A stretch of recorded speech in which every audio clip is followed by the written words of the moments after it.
Hi children's, ಇವತ್ತು ನಾವು ಪರಿಸರ ಅಧ್ಯಯನದ 2ನೇ ಪಾಠವನ್ನು ಅಭ್ಯಾಸ ಮಾಡೋಣವಾ. ಪಾಠದ ಹೆಸರು ಸವಿಜೇನು. ಸವಿಜೇನು ಅಂದರೆ ಸಿಹಿಯಾದ ಜೇನು. ಇವಾಗ ನೋಡಿ, ಈ ಪಾಠವನ್ನು ಕಲಿತ ನಂತರ ನೀನು ಏನು ಮಾಡುವೆ ಅನ್ನೋದನ್ನು ಕಲಿಯೋಣ. ಪ್ರಾಣಿಗಳ ವರ್ತನೆಯನ್ನು ವೀಕ್ಷಿಸುವೆ. 2ನೇದು, ಜೇನು ಸಂಗ್ರಹಣೆಯ ವಿಧಾನ ಮತ್ತು ಉಪಯೋಗವನ್ನು ಅರಿಯುವೆ. ಜಾತ್ರೆಗೆ ಹೋಗಿದ್ದ ಊರಿನ ಮಕ್ಕಳು ಮಿಠಾಯಿ ತಿನ್ನುತ್ತಾ ನಿಂತಿದ್ದರು. ತಿನ್ನುವಾಗ ಉದುರಿದ ಮಿಠಾಯಿ ಚೂರುಗಳ ಸುತ್ತಲೂ ಇರುವೆಗಳ ಹಿಂಡೆ ನೆರೆದಿತ್ತು. ಫಾತಿಮಾ, ಇಲ್ಲಿ ನೋಡು ರಾಧಾ, ಎಷ್ಟೊಂದು ಇರುವೆಗಳು ಮಿಠಾಯಿ ಚೂರುಗಳಿಗೆ ಹೇಗೆ ಮುತ್ತಿಗೆ ಹಾಕಿವೆ.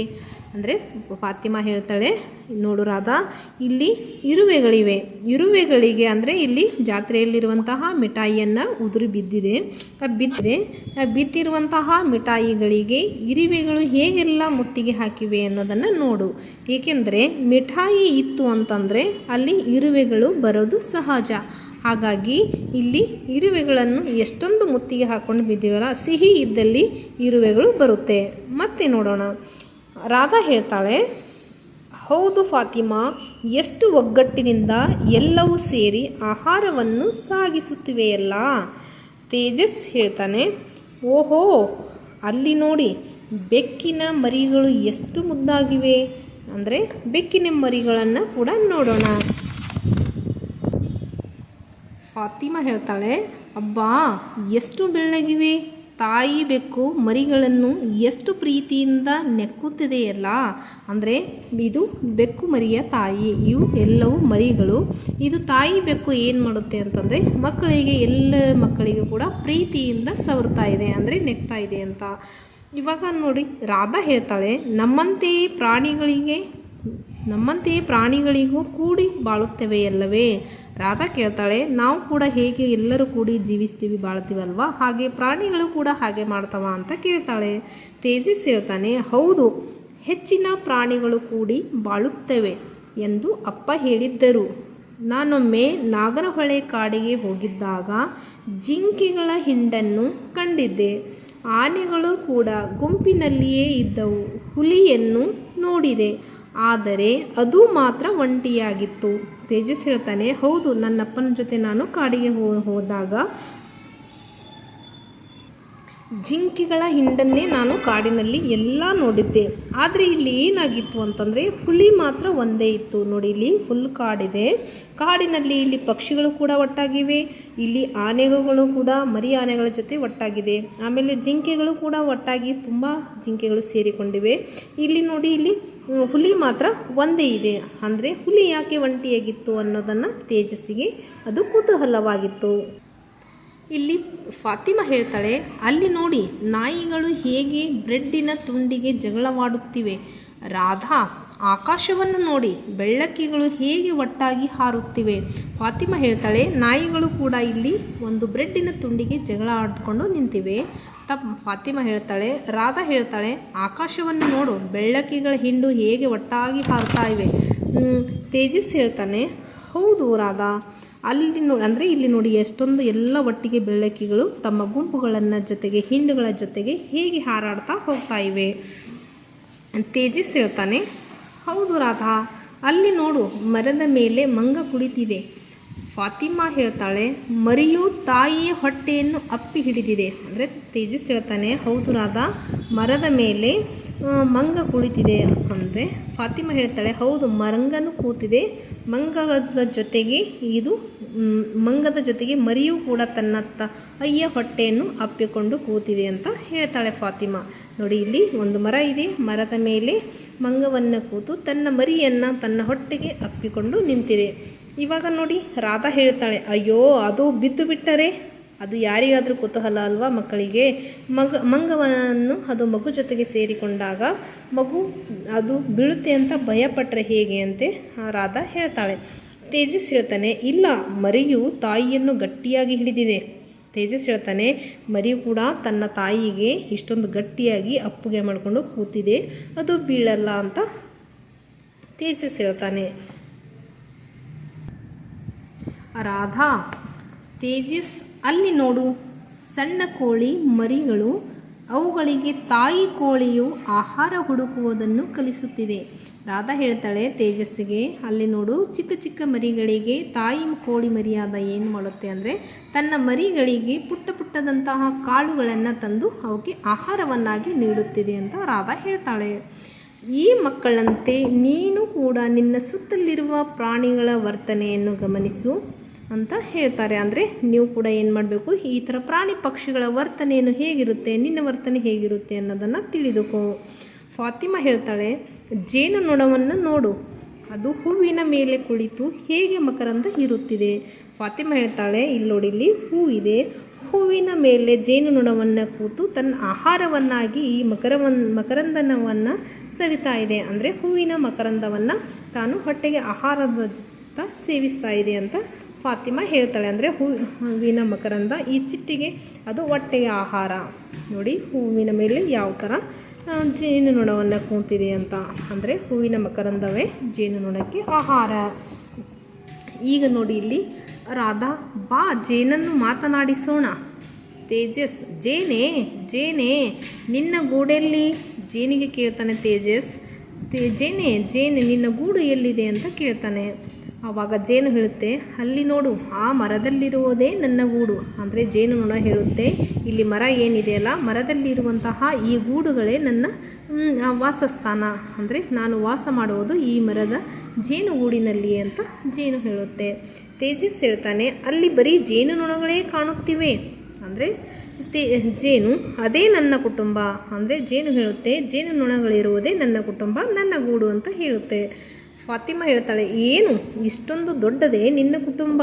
ಅಂದರೆ ಫಾತಿಮಾಗೆ ತುಂಬ ಗಾಬರಿಯಾಗುತ್ತೆ, ಇಷ್ಟೊಂದು ತುಂಬಿರುವಂತಹ ಗೂಡು ನಿನ್ನ ಕುಟುಂಬವೇ ಅಂತ ಕೇಳ್ತಾಳೆ. ಜೇನು ಹೇಳುತ್ತೆ, ಹೌದು, ಒಂದು ಜೇನು ಕುಟುಂಬದಲ್ಲಿ ಸಾವಿರಾರು ಜೇನುನೊಣಗಳಿರುತ್ತವೆ ಎಂದು ನಿಮಗೆ ಗೊತ್ತೇ? ಒಂದು ರಾಣಿ ಜೇನು, ಮತ್ತೆಲ್ಲ ಕೆಲಸಗಾರರು ಜೇನುಗಳು. ಗೂಡು ಕಟ್ಟುವುದು, ಆಹಾರ ಸಂಗ್ರಹಿಸುವುದು, ರಾಣಿ ಜೇನನ್ನು ನೋಡಿಕೊಳ್ಳುವುದು ಮುಂತಾದ ಕೆಲಸಗಳನ್ನೆಲ್ಲ ಕೆಲಸಗಾರರ ಜೇನುಗಳೇ ಮಾಡುತ್ತವೆ. ಮೊಟ್ಟೆ ಇಡುವುದಷ್ಟೇ ರಾಣಿಯ ಕೆಲಸ. ಅಂದರೆ ಜೇನಿನಲ್ಲಿ ಸಾವಿರಾರು ನೊಣಗಳು ಕೂಡಿಕೊಂಡಿರುತ್ತೆ. ಇದರಲ್ಲಿ ಮುಖ್ಯವಾಗಿರುವುದು ರಾಣಿ ಜೇನು ಅಂತ ಹೇಳುತ್ತೆ ಜೇನು. ರಾಧಾ, ಅಬ್ಬಾ ತೇಜಸ್, ನಿಮ್ಮ ಗೂಡು ನೋಡುವುದಕ್ಕೆ ಎಷ್ಟು ಚೆನ್ನಾಗಿದೆ. ಜೇನು ಹೇಳುತ್ತೆ, ನಾವು ಉತ್ಪಾದಿಸುವ ಅಂಟು ದ್ರವ್ಯವೇ ಮೇಣ, ಅದರಿಂದಲೇ ನಾವು ಗೂಡು ಕಟ್ಟೋದು. ಮರದ ಕೊಂಬೆ, ಪೊಟರೆ, ದೊಡ್ಡ ಕಟ್ಟಡಗಳ ತಾರಸಿ ಮುಂತಾದ ಕಡೆ ನಾವು ಗೂಡು ಕಟ್ಟುತ್ತೇವೆ. ಅಂದರೆ ಮರದ ಪೊಟರೆ, ಕೊಂಬೆಗಳಲ್ಲಿ, ದೊಡ್ಡ ಕಟ್ಟಡಗಳ ತಾರಸಿಯಲ್ಲಿ ಕೂಡ ನಾವು ಗೂಡನ್ನು ಕಟ್ತೀವಿ ಅಂತೆ ಜೇನು ಹೇಳುತ್ತೆ. ಫಾತಿಮಾ ಹೇಳ್ತಾಳೆ, ನಿನ್ನ ಆಹಾರ ಮಕರಂದವಲ್ಲವೇ? ಜೇನು ಹೇಳುತ್ತೆ, ಹೌದು, ಹೆಚ್ಚಾಗಿ ಸಂಗ್ರಹಿಸಿದ ಮಕರಂದವನ್ನು ಗೂಡಿನಲ್ಲಿಟ್ಟು ಆಹಾರ ಬೇಕಾದಾಗ ಸವಿಯುತ್ತೇವೆ. ಇದೇ ಜೇನುತುಪ್ಪ. ಅಂದರೆ ಜೇನುನೊಣ ಹೇಳುತ್ತೆ, ಹೌದು, ನಾವು ಮಕರಂದವನ್ನು ಸೇರಿಸಿಕೊಂಡು ಸಂಗ್ರಹಿಸಿಕೊಂಡು ಗೂಡಿನಲ್ಲಿ ಆಹಾರವನ್ನು ಸಂಗ್ರಹಿಸುತ್ತೇವೆ ಅಂತ ಹೇಳುತ್ತೆ. ತೇಜಸ್, ನನಗೂ ಜೇನುತುಪ್ಪವೆಂದರೆ ಬಹಳ ಇಷ್ಟ. ಇದಕ್ಕೆ ಔಷಧೀಯ ಗುಣಗಳಿವೆ ಎಂದು ಅಜ್ಜಿ ಹೇಳುತ್ತಿರುತ್ತಾರೆ. ಜೇನು, ನಿಜ, ನೀವು ತಿನ್ನುವ ತುಪ್ಪವೆಲ್ಲ ಅಂದರೆ ಜೇನುತುಪ್ಪವೆಲ್ಲ ಶುದ್ಧವಲ್ಲಾಗುತ್ತೆ. ಅದರಲ್ಲಿ ಬೆಲ್ಲ ಅಥವಾ ಸಕ್ಕರೆ, ನೀರು ಕೂಡ ಬೆರೆಸಿ ಮಾರುತ್ತಾರೆ. ಫಾತಿಮಾ ಹೇಳ್ತಾಳೆ, ಮತ್ತೆ ಶುದ್ಧ ಜೇನುತುಪ್ಪವೆಂದು ಗೊತ್ತಾಗುವುದು ಹೇಗೆ? ಜೇನು ಹೇಳುತ್ತೆ, ಹೀಗೆ ಮಾಡು. ಅಂದರೆ ಯಾವ ಥರ ನಾವು ಜೇನುತುಪ್ಪವನ್ನು ನಾವು ಗೊತ್ತು ಮಾಡ್ಕೋಬೇಕು ಅಂತಂದರೆ ಇದರಲ್ಲಿ ನೀನು ತಿಳಿದುಕೋ. ಅಂದರೆ ಯಾವ ಥರ ನಾವು ಪ್ಯೂರ್ ಆಗಿರುವಂತಹ ಜೇನುತುಪ್ಪವನ್ನು ಹೇಗಿರುತ್ತೆ ಅನ್ನೋದನ್ನು ನೋಡೋಣ. ಮಾಡಿ ನೋಡು. ಗಾಜಿನ ಲೋಟದಲ್ಲಿ ನೀರು ಹಾಕು. ಅನಂತರ ಅದಕ್ಕೆ 1-2 ಹನಿಗಳಷ್ಟು ಜೇನುತುಪ್ಪವನ್ನು ಹಾಕು.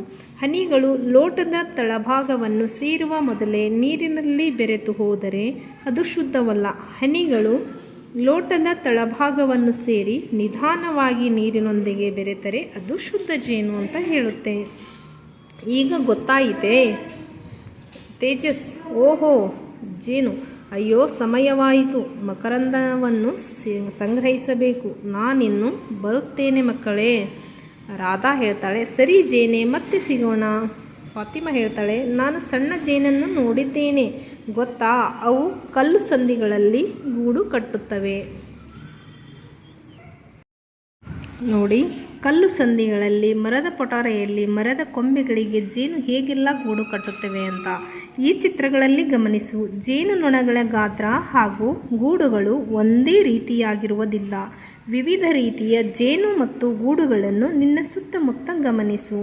ತೇಜಸ್, ಜೇನುನೊಣಗಳನ್ನು ಸಾಕಿ ಜೇನುತುಪ್ಪವನ್ನು ಸಂಗ್ರಹಿಸುವುದನ್ನು ನಾನು ನಾಗರಹೊಳೆಯ ಕಾಡಿನ ಬಳಿ ನೋಡಿದ್ದೇನೆ ಗೊತ್ತಾ.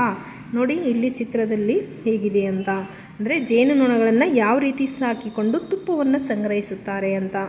ಫಾತಿಮಾ, ಮರದಿಂದ ಮಾಡಿದ ಜೇನು ಪೆಟ್ಟಿಗೆಗಳನ್ನು ಹೂದೋಟದಲ್ಲಿ ಇಡುತ್ತಾರೆ. ಅದರಲ್ಲಿ ಸಂಗ್ರಹವಾಗುವ ಜೇನುತುಪ್ಪವನ್ನು ಪಡೆಯುತ್ತಾರೆ. ತೇಜಸ್, ಹೌದು, ನಾನು ನನ್ನ ಚಿಕ್ಕಪ್ಪನ ತೋಟದಲ್ಲಿ ನೋಡಿದ್ದೇನೆ. ರಾಧಾ, ನಮ್ಮ ಮನೆಯಲ್ಲಿ ಜೇನುತುಪ್ಪವನ್ನು ತುಂಬ ಬಳಸುತ್ತಾರೆ. ನನಗೂ ತುಂಬ ಇಷ್ಟ. ತೇಜಸ್ ಮತ್ತು ಫಾತಿಮಾ, ನಮಗೂ ಇಷ್ಟ ಎಂದು ಹೇಳುತ್ತಾರೆ. ರಾಧಾ, ಜೇನುಗೂಡಿನಿಂದ ಇನ್ನೂ ಹಲವು ಉತ್ಪನ್ನಗಳನ್ನು ಸಿಗುತ್ತವೆ ಎಂದು ತಾತ ಆಗಾಗ ಹೇಳುತ್ತಿರುತ್ತಾರೆ. ನಿಮ್ಮ ಮನೆಯಲ್ಲಿ ಜೇನುತುಪ್ಪವನ್ನು ಉಪಯೋಗಿಸುತ್ತೀಯಾ? ಏತಕ್ಕಾಗಿ ಉಪಯೋಗಿಸುವೆ? ಕಫ, ಕೆಮ್ಮು, ಶೀತವಾದಾಗ ಶುಂಠಿಯ ಜೊತೆಗೆ ಜೇನುತುಪ್ಪವನ್ನು ಸೇವಿಸುತ್ತೇವೆ. ಹಾಲಿನೊಂದಿಗೆ ಜೇನುತುಪ್ಪವನ್ನು ಸೇವಿಸುತ್ತೇವೆ. ಇವಾಗ ನೋಡಿ, ಜೇನಿನ ಬಗ್ಗೆ ನಾವು ಹಾಡಿನಲ್ಲಿಯೋಣ ಎಂದು ಹೇಳುತ್ತಾರೆ. ಅಂದರೆ ಈ ಹಾಡವನ್ನು ಮಕ್ಕಳಿಗೆ ನಾವು ಹೇಳಿಕೊಡುವುದು. ಆಮೇಲೆ ಜೇನಿನ ಬಗ್ಗೆ ನಾವು ಹಾಡನ್ನು ಹೇಳೋಣ.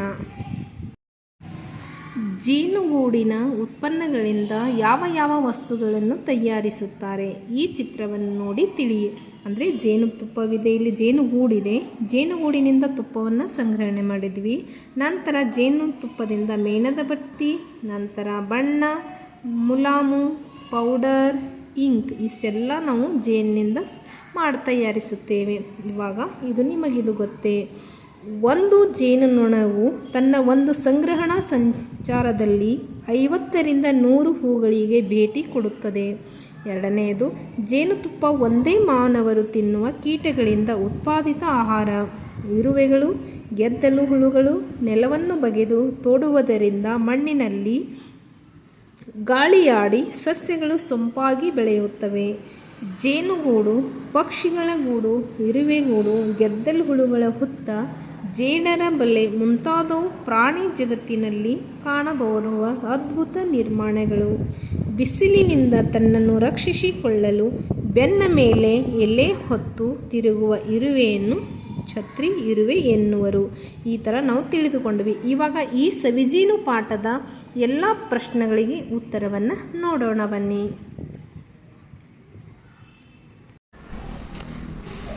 ಸವಿಜೇನು ಪಾಠದ ಪ್ರಶ್ನೋತ್ತರಗಳು. ಈ ಕೆಳಗಿನ ಪ್ರಶ್ನೆಗಳಿಗೆ ಉತ್ತರಿಸಿರಿ. ಪ್ರಶ್ನೆ 1, ಪ್ರಾಣಿಗಳ ವರ್ತನೆಗಳನ್ನು ಬರೆ. ಪ್ರಾಣಿಗಳ ವರ್ತನೆಗಳು: ಪ್ರಾಣಿಗಳು ಮನುಷ್ಯರಂತೆ ಕೂಡಿ ಬಾಳುತ್ತವೆ. ಪ್ರಾಣಿಗಳು ತಮ್ಮ ಮರಿಗಳನ್ನು ಪ್ರೀತಿಯಿಂದ ನೋಡಿಕೊಳ್ಳುತ್ತವೆ. ಪ್ರಾಣಿಗಳು ತಮ್ಮ ಮರಿಗಳಿಗೆ ಆಹಾರ ಸಂಗ್ರಹಿಸುತ್ತವೆ. ಪ್ರಶ್ನೆ 2, ಜೇನು ಎಲ್ಲಿ ವಾಸಿಸುತ್ತವೆ? ಜೇನು ಗೂಡಿನಲ್ಲಿ ವಾಸಿಸುತ್ತವೆ. ಪ್ರಶ್ನೆ 3, ಜೇನಿನ ಕುಟುಂಬದಲ್ಲಿ ಯಾರು ವಾಸಿಸುತ್ತಾರೆ? ಜೇನಿನ ಕುಟುಂಬದಲ್ಲಿ ರಾಣಿ ಜೇನು ಮತ್ತು ಕೆಲಸಗಾರ ಜೇನುಗಳು ವಾಸ ಮಾಡುತ್ತವೆ. ಪ್ರಶ್ನೆ 4, ಒಂದು ಜೇನು ಕುಟುಂಬದಲ್ಲಿ ಎಷ್ಟು ಜೇನು ನೊಣಗಳಿರುತ್ತವೆ? ಒಂದು ಜೇನು ಕುಟುಂಬದಲ್ಲಿ ಸಾವಿರಾರು ಜೇನು ನೊಣಗಳಿರುತ್ತವೆ. ಪ್ರಶ್ನೆ 5, ಕೆಲಸಗಾರ ಜೇನುಗಳು ಕೆಲಸ ಏನು ಮಾಡುತ್ತವೆ? ಕೆಲಸಗಾರ ಜೇನುಗಳು ಗೂಡು ಕಟ್ಟುವುದು, ಆಹಾರ ಸಂಗ್ರಹಿಸುವುದು, ರಾಣಿ ಜೇನನ್ನು ನೋಡಿಕೊಳ್ಳುವುದು ಮುಂತಾದ ಕೆಲಸಗಳನ್ನು ಮಾಡುತ್ತವೆ. ಪ್ರಶ್ನೆ 6, ರಾಣಿ ಜೇನಿನ ಕೆಲಸವೇನು? ರಾಣಿ ಜೇನಿನ ಕೆಲಸ ಮೊಟ್ಟೆ ಇಡುವುದು. ಪ್ರಶ್ನೆ 7, ಮೇಣ ಎಂದರೇನು? ಜೇನುನೊಣಗಳ ಉತ್ಪಾದಿಸುವ ಅಂಟು ದ್ರವವೇ ಮೇಣ. ಅಂದರೆ ಈಗ 1ನೇ ಪ್ರಶ್ನೆಯಿಂದ ಎಲ್ಲ ಪ್ರಶ್ನೆಗಳನ್ನು ಒಂದು ಸಲ ಮೆಲುಕು ಹಾಕೊಳ್ಳೋಣ. ನೋಡಿ, ನೀವು ಕೂಡ ನೋಟ್ ಮಾಡ್ಕೋಬಹುದು.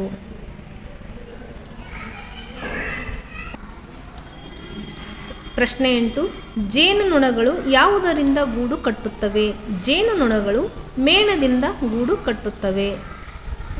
ಪ್ರಶ್ನೆ 9. ಜೇನುನೊಣಗಳು ಎಲ್ಲಿ ಗೂಡು ಕಟ್ಟುತ್ತವೆ? ಜೇನುನೊಣಗಳು ಮರದ ಕೊಂಬೆ, ದೊಡ್ಡ ಕಟ್ಟಡಗಳ ತಾರಸಿ ಮುಂತಾದ ಕಡೆ ಗೂಡು ಕಟ್ಟುತ್ತವೆ. ಪ್ರಶ್ನೆ 10. ಜೇನಿನ ಆಹಾರವೇನು? ಜೇನಿನ ಆಹಾರ ಮಕರಂದ. ಪ್ರಶ್ನೆ 11. ಜೇನುನೊಣಗಳು ಜೇನುತುಪ್ಪವನ್ನು ಹೇಗೆ ತಯಾರಿಸುತ್ತವೆ? ಜೇನುನೊಣಗಳು ಹೂವಿನ ಮಕರಂದ ಹೀರಿಕೊಂಡು ತಮ್ಮಲ್ಲಿರುವ ಕಿಣ್ವಗಳನ್ನು ಸೇರಿಸಿ ಜೇನುತುಪ್ಪವನ್ನು ತಯಾರಿಸುತ್ತವೆ. ಪ್ರಶ್ನೆ 12. ಜೇನುಗೂಡಿನ ಉತ್ಪನ್ನಗಳಿಂದ ಯಾವ ಯಾವ ವಸ್ತುಗಳನ್ನು ತಯಾರಿಸುತ್ತಾರೆ? ಜೇನುಗೂಡಿನ ಉತ್ಪನ್ನಗಳಿಂದ ಮೇಣದ ಬತ್ತಿ, ಮುಲಾಮು, ಪೌಡರ್, ಇಂಕ್ ಮುಂತಾದ ವಸ್ತುಗಳನ್ನು ತಯಾರಿಸುತ್ತಾರೆ. ಪ್ರಶ್ನೆ 13. ಶುದ್ಧ ಜೇನುತುಪ್ಪವೆಂದು ಗೊತ್ತಾಗುವುದು ಹೇಗೆ? ಗಾಜಿನ ಲೋಟದಲ್ಲಿ ನೀರು ಹಾಕು. ಅನಂತರ ಅದಕ್ಕೆ 1-2 ಹನಿಗಳಷ್ಟು ಜೇನುತುಪ್ಪವನ್ನು ಹಾಕು. ಹನಿಗಳು ಲೋಟದ ತಳಭಾಗವನ್ನು ಸೇರುವ ಮೊದಲೇ ನೀರಿನಲ್ಲಿ ಬೆರೆತು ಹೋದರೆ ಅದು ಶುದ್ಧವಲ್ಲ. ಹನಿಗಳು ಲೋಟದ ತಳಭಾಗವನ್ನು ಸೇರಿ ನಿಧಾನವಾಗಿ ನೀರಿನೊಂದಿಗೆ ಬೆರೆತರೆ ಅದು ಶುದ್ಧ ಜೇನು. ಗೊತ್ತಾಗಿರ್ಬೇಕಲ್ವ ಮಕ್ಕಳೇ ನಿಮಗೆ ಶುದ್ಧ ಜೇನುತುಪ್ಪವನ್ನು ನಾವು ಯಾವ ರೀತಿ ಗುರುತಿಸಬಹುದು ಅಂತ.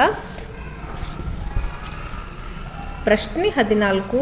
ನಿನ್ನ ಮನೆಯಲ್ಲಿ ಜೇನುತುಪ್ಪ ಉಪಯೋಗಿಸುತ್ತೀಯಾ? ಏತಕ್ಕಾಗಿ ಉಪಯೋಗಿಸುವೆ?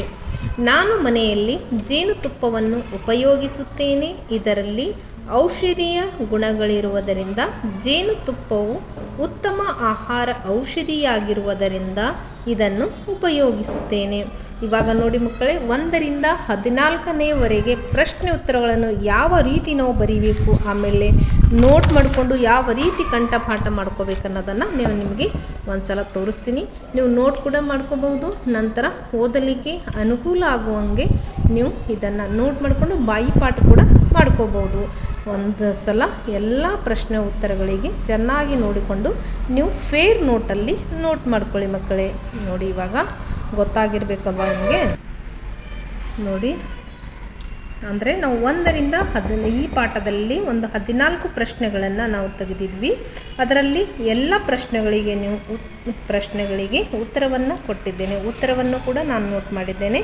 ನೀವು ಕೂಡ ಫೇರ್ ನೋಟಲ್ಲಿ ಈ ಥರ ಪ್ರಶ್ನೆಗಳಿಗೆ ಉತ್ತರವನ್ನು ರೆಡಿ ಮಾಡಿಕೊಂಡು ಬಾಯಿಪಾಠ ಮಾಡಿದರೆ ಪರೀಕ್ಷೆಯಲ್ಲಿ ನಿಮಗೆ ಅನುಕೂಲವಾಗುತ್ತದೆ. ಮುಂದಿನ ತರಗತಿಯಲ್ಲಿ ಮುಂದಿನ ಪೀರಿಯಡಲ್ಲಿ ಅವಧಿಯಲ್ಲಿ ನಾವು ಮತ್ತೆ ಭೇಟಿಯಾಗೋಣ ಮಕ್ಕಳೇ. ಬೇರೆ ಪಾಠದೊಂದಿಗೆ ಮತ್ತೆ ನಿಮ್ಮೊಂದಿಗೆ ನಾನು ಸೇರ್ತೇನೆ. ಇವಾಗ ಧನ್ಯವಾದಗಳು.